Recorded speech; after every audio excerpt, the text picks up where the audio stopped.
All right, we've got notes for section 2.5, the complex zeros and the fundamental theorem of algebra. So here we've got our fundamental theorem. Polynomial function of degree n has n complex zeros, so real and non-real. Some of these zeros may be repeated.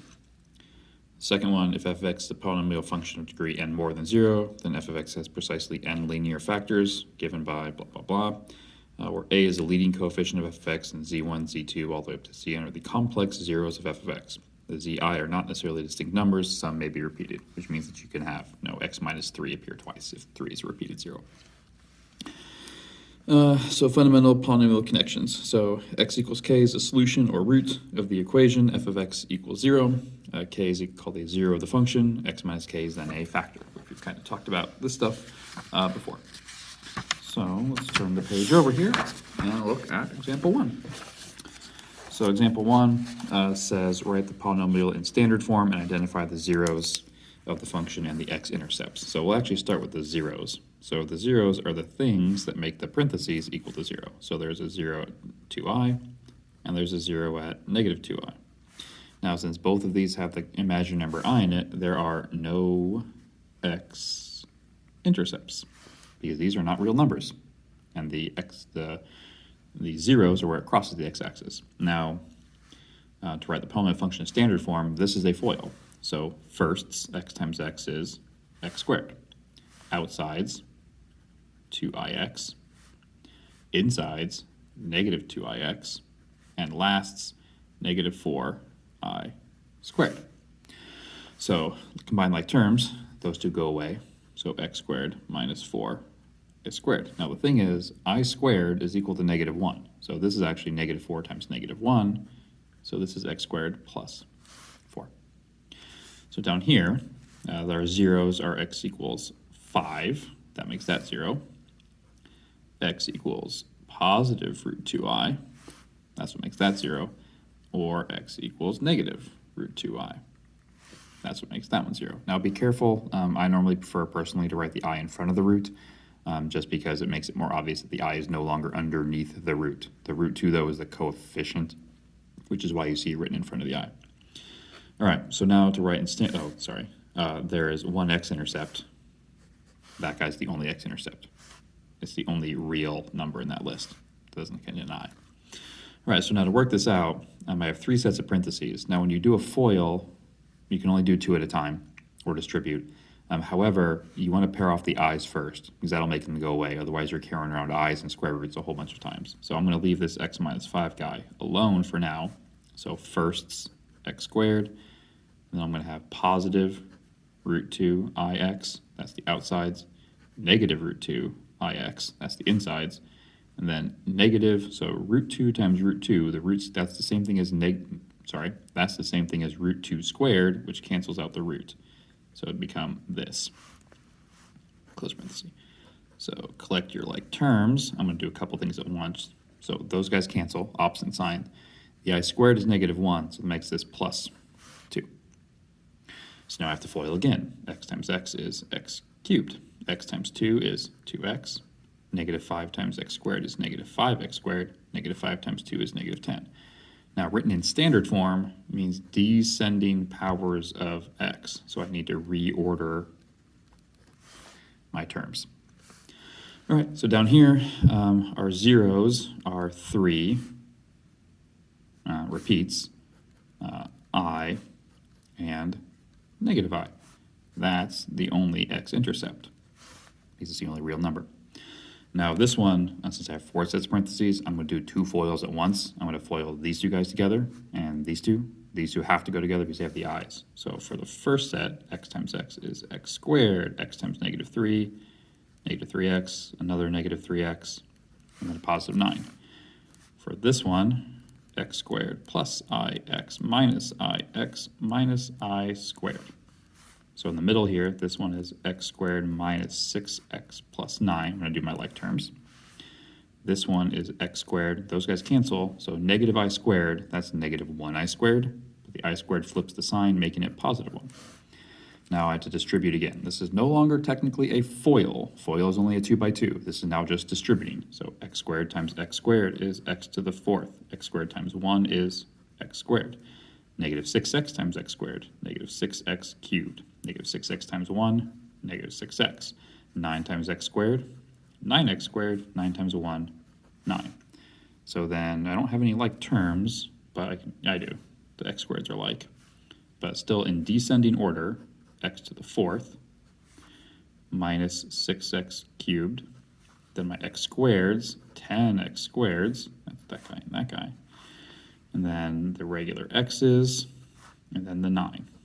So that's written in standard form, descending order. All right, so complex conjugates. So suppose f of x is a polynomial function with real coefficients. A and b are real numbers with b not 0, and a plus bi is a 0 of f of x, then it's complex conjugate a minus bi. So complex zeros always come in pairs. One of them has the negative in the middle, one of them has the positive in the middle, but they always have to be paired. So it says write a polynomial function of minimum degree in standard form with real coefficients whose zeros include, so I need to write factors. So if negative 3 is a 0, the factor is x plus 3, because positive 3 and negative 3 cancel out. X minus 4, the opposite. Now this one's going to be a bit trickier. It's going to be x minus 2 minus I, and the other one x minus 2 plus I, the conjugate. So even though that one doesn't show up here, it still gets carried through. Now if you want, and how I'm going to do this is I'm going to take care of that negative. So x minus 2 plus I, because the negative goes to both, and x minus 2 minus I. So essentially what it looks like is that my zeros just traded places, 2 minus I, 2 plus I. And now multiply things out. So I'm going to pair these two guys off. So that's x squared minus 4x plus 3x minus 12. Now this one's going to be a hot mess because I got a 3 by 3. I'm going to put 9 terms. So x by x is x squared, x by negative 2, negative 2x, x by negative I, negative ix. So that's the x with all of them.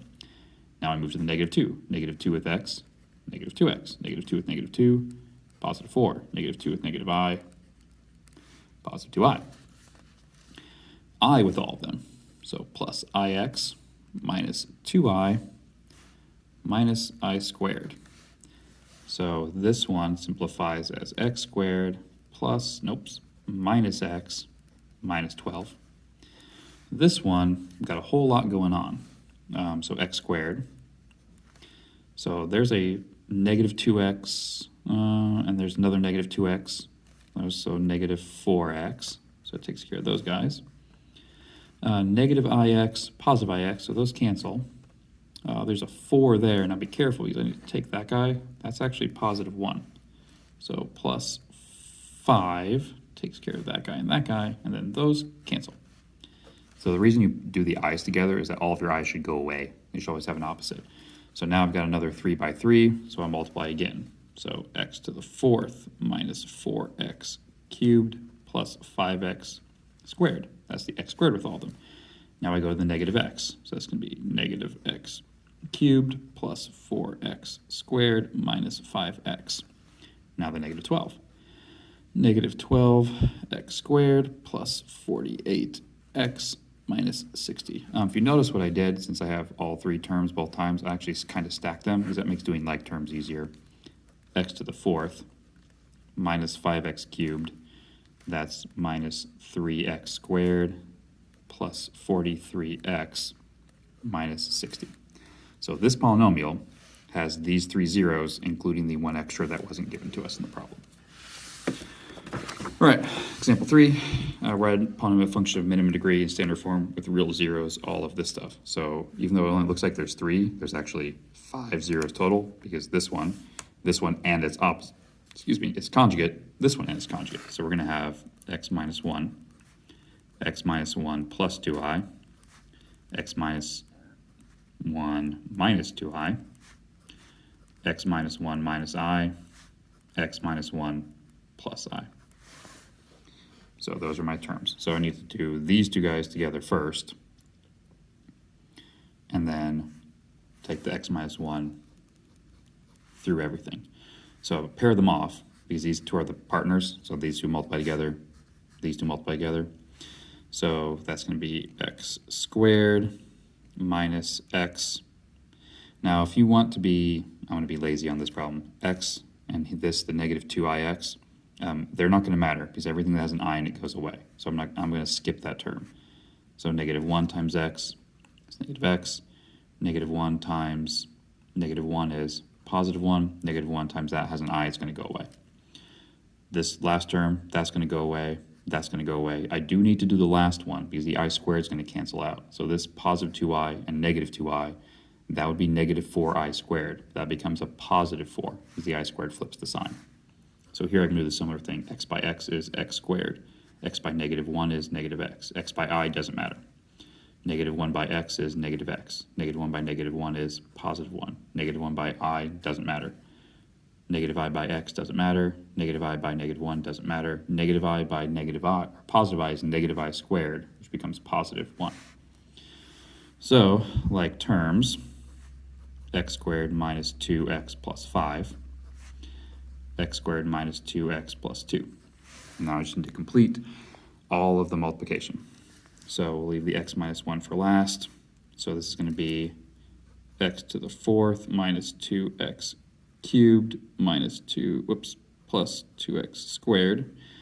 Middle term, negative 2x cubed plus 4x squared minus 4x. And the last's 5x squared, negative 10x, positive 10. So this is x minus 1 times x to the 4th minus 4x cubed. Let's see, plus 11x squared minus 14x plus 10. And then I need to multiply one more time, which is getting really tedious. So x with everybody is x to the 5th minus 4x to the 4th plus 11x cubed minus 14x squared plus 10x. Negative 1 with everything, negative x to the 4th plus 4x cubed minus 11x squared plus 14x minus 10. And then like terms for the end, x to the 5th minus 5x to the 4th plus 15x cubed minus 25x squared plus 24x minus 10. And that is my answer. So I have 5 zeros, so it'd be x to the 5th. All right, so 4 here, find all zeros of that function and write it in its linear factorization. So I do need a place to start with, and I can actually let my calculator handle a couple of the zeros for me.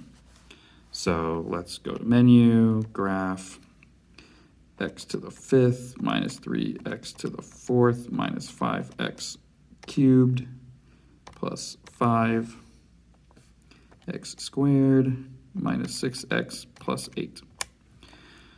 So now let's go to regular view window, initial, draw. There we go. So gsolve roots. So I'm looking for nice even roots. So I've got one at negative 2. So I know negative 2 solves it. There's one at positive 1. And there's one there at positive 4. So what I'm actually going to do is I'm going to use these in synthetic to break it down as far as I can. So negative 2 is a solution. 1x to the 5th, negative 3x to the 4th, negative 5x cubed, positive 5, negative 6, positive 8. So 1, 2, 3, 4, 5. All right. So 1 falls down, so that's negative 5. That's positive 10, which gives me 5. That's negative 10, which gives me negative 5. That's positive 10, which gives me 4. That's negative 8, which gives me 0, which it should. And then I just drop in my next 0, so 1. So drop the 1 down. 1 times 1 is 1. That's negative 4. That's negative 4. That adds up to 1. That adds up to negative 4. That's negative 4, 0. And then the last one, positive 4. So drop the 1 down. That's 4, so that's 0. 4 times 0 is 0. Drop the 1 down. 4 times 1 is 4.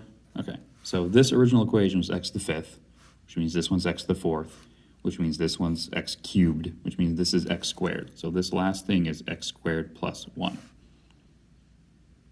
So that's as far as I broke it down. And I did it by using the calculator to get the couple zeros. This one does not have any real solutions if you think about it algebraically. So you have to be careful with how you do this. So where are we? Find all zeros. Okay, right. So then I do need to solve this equation. So to do that, so equals 0. So x squared equals -1. So when I take the square root, I get positive negative I. So the solutions are -2, 1, 4, positive negative I. So linear factorization means x plus 2, x minus 1, x minus 4, x minus I, x plus I. It means the factors all are in the first power of x, because these will graph lines if you graph them separately. All right, so 5, the complex number, is given to be a 0 of this. Find the remaining zeros and write the linear factorization. So I know that this is a solution, and because of that, I actually know that this is a solution. So I can actually do synthetic with complex numbers. So 4, I have no x cubes, I have 17 x squareds, I have 14 x's, and I have 65. So this is going to be kind of a mess. So this becomes 4 minus 8i, so 0 plus 4 minus 8i is 4 minus 8i. And now I need to multiply 4 minus 8i times 1 minus 2i, but luckily enough, my calculator will do this for me. So 1 minus 2, where's the complex numbers? It's 2i, and then 4 minus 8i. And that all works out to be -12 minus 16i plus 17. 5 minus 16i. And then that times 1 minus 2i, which brings -27 minus 26i plus 14, -13 minus 26i times 1 minus 2i is -65, which is 0. Good. And then I just drop in the 1 plus 2i and repeat the whole process all over again. So the 4 falls down. So 4, that's going to be 4 plus 8i. So this is just become 8, which makes this 8 plus 16i. Add down gives me 13, which gives me 13 plus 26i. Add down gives me 0. So this is x to the 4th. That's x cubed, which means this is an x squared equation. So 4x squared plus 8x plus 13. So that's a quadratic, so I can use a quadratic formula on it. -b plus or minus the square root of b squared minus 4 times a times c all over 2a. So -8 plus minus root, so 64 minus 4 times 13 is 208 all over 16. So this becomes -8 plus or minus the square root of -144. 64 minus 208, let me check. Yep, over 16. That's a perfect square but negative, so this is -8 plus or minus 12i, 12 from the 144, I from the negative, over 16. And then I can reduce this, because all those numbers can be divided by 4. So that's -2 plus or minus 3i over 4. So those are the other two solutions, which I have 4 total. 1, 2, 3, 4. So the linear factorization is x minus 1 minus 2i, x minus 1 plus 2i, x minus -2 plus 3i over 4, x minus -2 minus 3i over 4. So that is the linear factorization. So, fun times. Oh, so they messed the whole problem up. This should be a 4, which means this is an 8, which means this is an 8, which means this is an 8, which means this is a 1, and that's a 2 on the bottom. So I can take a 4 out of everything. So this should be 1, 2, 1, 2. Okay, moving on. Example 6, which I believe is the last one we've got. So sometimes you'll see something referred to as irreducible, which means like x squared plus 1 doesn't reduce, because if you try to factor it, you start getting i's. So you take the quadratics down as far as they can go and still have real solutions. Other than that, you don't go any farther. So right, this function is a product of linear and irreducible quadratic factors. So we need to find the real ones first. We'll let our calculator handle that. 3x to the 5th minus 2x to the 4th plus 6x cubed minus 4x squared minus 24x plus 16. Draw, G-solve, roots. So the calculator says the solutions are, let's find their whole numbers, 2/3. Okay, so I know that 2/3 works, so that means that I can do the other two. There are two other solutions that show up, but they're garbage decimal, so I'm not going to worry about them. So if 2/3 solves this, that goes in my box. So 3, -2, 6, -4, -24, 16. So do synthetic to reduce it. So drop the 3. 2/3 times 3 is 2. Add down is 0. 0 times 2/3 is 0. Add down is 6. 6 times 2/3 is 4. Add down is 0. 0 times 2/3 is 0. Add down -24. -24 times 2/3 is -16. Add down 0. So this was x to the 3rd, which means this is x to the 4th. So this is 3x to the 4th, no cubed, plus 6x squared, no regular x, minus 24. Now if you notice, all of these guys can actually be divisible by 3, so I can factor that 3 out, which gives me x to the 4th plus 2x minus 8. So this is also factorable. We'll copy down over here. Oops, lost my squared. So numbers that multiply to -8 and add to +2, that is 4 and -2. Now in the front, we're going to have x squares instead of x's because it's x to the 4th. So this, oops, plus. I can solve that equation because I can set x squared minus 2 equals 0. So x squared equals 2. So x equals +√2. So I have a 0 at 2/3. I have a 0 at this. If I try to solve this one, I'm going to get my imaginary solutions because I'm going to have x equals +2I when I take the square root. So I do not reduce this one because it is irreducible. So linear factors would be x minus 2/3. That's the one I found from my calculator. X minus √2, x plus √2. And then the last one, the last quadratic cannot be reduced. So that's the irreducible quadratic factor. Okay, odd degree note, every polynomial with odd degree with real coefficients has at least one real zero. We talked about this before. Odd degrees have to go from negative to positive or positive to negative, which means they have to pass through the axis, which means they have to have one solution at least. But that is the end of this section.